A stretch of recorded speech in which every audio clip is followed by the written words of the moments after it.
I think something's wrong with my blacklight. Written by edensmusic. About 2 summers ago, my dad came home with a tube backlight in his truck. Said it was from a free box on the side of the street, and he always liked free stuff in cardboard boxes. After he dug around, he found the light and a couple of old tools that he thought he could put to good use. Anyway, I found it in the garage and unplugged it a few weeks ago, and I decided to take it inside. I didn't think my dad needed it, and I thought that it would be cool to show my friends my room illuminated by this thing. I hung it up above my mirror and plugged it into my wall, hoping that it would turn on after sitting for so long. Surprisingly enough, the thing still worked. For the first week, it didn't do anything out of the ordinary for a light bulb to do. It made the stuff in my room glow, big whoop. But lately, I've been noticing something. Now, it might just be my eyes messing with me because of how long I've had it on, but I could swear that it's lagging. I know it's hard to believe, but I've been looking in the mirror right below it, and my movements are getting slower in the reflection every day. It's almost like it's not me. It's just slightly off more and more. I've unplugged it now, and it seems to have stopped doing that. But I can't help but think that it was somehow permanent. That someone has been watching me, in my body, through that mirror. Sometimes I think I see it look at me through the corner of my eye. The Third Wish, written by Genies. My first wish was for a glass of water, something simple to make sure that the man wreathed in glowing smoke who'd appeared out of that old lamp wasn't just an extremely vivid hallucination. Granted, the genie said with a nod, and a glass of water appeared on my kitchen table. The glass was cool to the touch. The liquid was refreshing as I poured it down my throat. Real. It was real. Right away, I knew what my second wish would be. The Mega Lotto jackpot had just reached a record high. Since genies in fiction were always twisting your wishes around, something my genie would neither confirm nor deny, I considered my words carefully. Finally, I said, I wish that the numbers on the next Mega Lotto ticket I buy will all come up in the next drawing. Granted, the genie said with a nod. I went down to the gas station to buy my ticket. I clutched my ticket as I watched the live drawing that night. My heart jackhammered in my chest as the numbers came up one by one.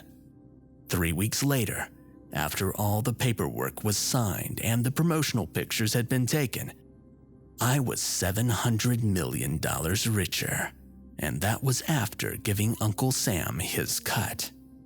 I used my new wealth to buy myself a nice little cabin out in the wilderness, far away from the hustle and bustle of the city, and I filled it with entertainment and amenities. The whole time, my genie watched patiently, waiting for my final wish. I thought about it for a long time. I could afford just about anything I wanted now, but I wanted to be able to enjoy it for as long as possible. Immortality was out of the question. It would draw too much attention if I never died, and it's not like I truly wanted to live forever anyways. Finally, I said, I wish to die peacefully in my sleep at the age of 80. The genie said with a nod, and he was gone. The bombs fell less than 3 months later. I was out far enough to avoid the initial blasts, but I remember how the ground shook as if the earth itself was fracturing. All electronics have been down ever since that day, so there's no way to tell how bad things are. The skies are choked with ash, and all around me, plants and animals are keeling over from radiation poisoning. As for me, I feel so weak. My head is throbbing, my hair is thinning. I have plenty of food and water stockpiled for now, but hardly anything is staying down. And what comes up is usually spotted with blood. That was 6 months ago. And as I lay in bed on what should be my birthday, I use what little strength I have to carve a mark on the wall. 7 months down, 47 years to go. Again tonight, the moon went missing. Written by Jellyfish Cool. My bedroom was fairly big when I was young. My family was well off financially and I was an only child. You get the picture.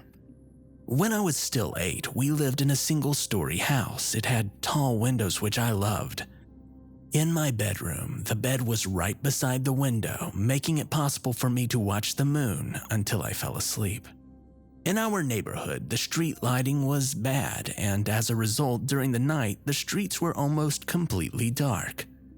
This made my view of the night sky significantly better. I liked watching the moon shining right at the top of the sky. It helped me fall asleep. Every night was like this.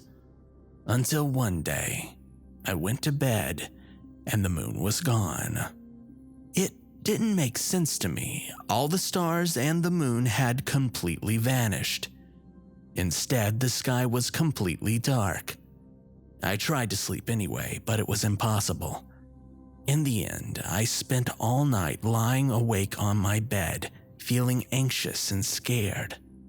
The worst part was, it wasn't the last time that it happened. For an entire week, I would go to bed, gaze outside the window, and see nothing, only pure black darkness. 1 full week of poor sleep. My parents clearly noticed how tired and depressed I was. They asked me what was wrong, and I told them. They checked the window from the inside and checked it from outside as well. There wasn't anything wrong with it, they said. I had no idea what to do. But then one night, we came back home from a dine out when it was already dark. I gazed up at the sky and I saw the moon shining brightly. I was so excited, I kept telling my parents, "It came back, look, it's back!" While they just giggled and patted me on the head. I went to bed right away, thinking that I could finally rest for the first time in days. But when I looked out, I saw nothing. I couldn't take it anymore. I opened my window quickly, frantically looking for any source of light. The darkness didn't vanish, and I didn't feel a cold breeze of the night. Instead, I felt 2 big, strong hands grab my shoulders and drag me out of my room. I screamed at the top of my lungs, waking the neighbors. Then I looked up to see the moon. All the time, it was there. All the time. The moon had never vanished.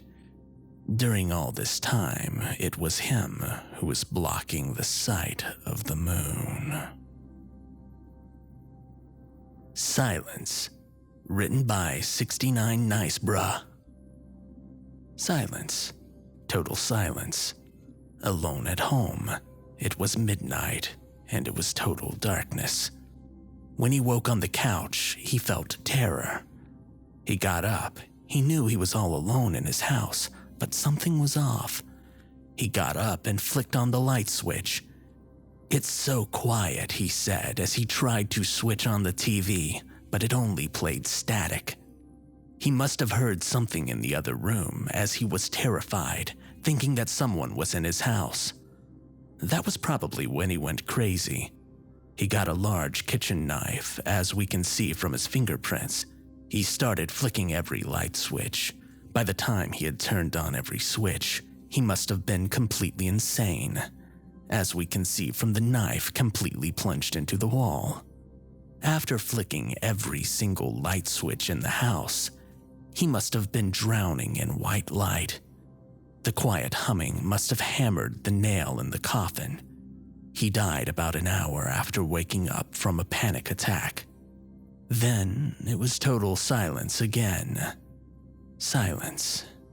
The detective stopped clicking the keys on the keyboard. The case had been solved.